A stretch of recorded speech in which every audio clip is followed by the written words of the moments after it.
त्या रात्रीनंतर आम्ही ठरवलं सगळं संपवायचं. मी पुन्हा रूम 13 मध्ये गेले. तेच ओलं वातावरण, तोच थंड वारा आणि बाथरूमचं हळूच हलणारं दार. टेबलावर स्नेहाची डायरी पडलेली होती. मी पहिलं पान उघडलं. त्यावर लिहिलं होतं, मी एकटी नाही, ते माझ्यावर लक्ष ठेवते. पुढचं पान, ट्रॅक U09 हा प्रँक नाही, तो प्रोजेक्ट आहे. वाचत गेलं तसं सगळं स्पष्ट झालं. स्नेहा आमच्या कॉलेजच्या IT डिपार्टमेंटमध्ये इंटर्न होती.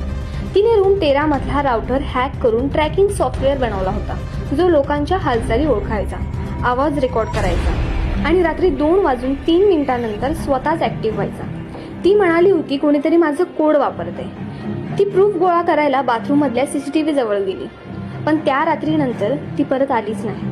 त्या रेकॉर्डिंगमध्ये शेवटचं तिचं वाक्य ऐकू आलं, जर माझं नेटवर्क चालू झालं किंवा राहिलं तर माझा आवाजही राहील.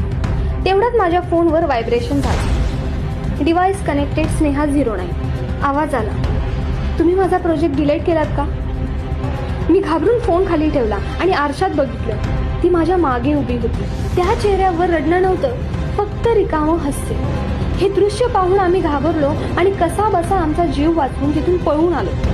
त्या दिवसानंतर रूम 13 कायमचं बंद झालं, पण नेटवर्क अजूनही चालू आहे. दरवेळी कोणी ट्रॅक U09 ला कनेक्ट होतं तेव्हा एक नवं डिव्हाइस रजिस्टर होतं, त्या नावाने UZER 30.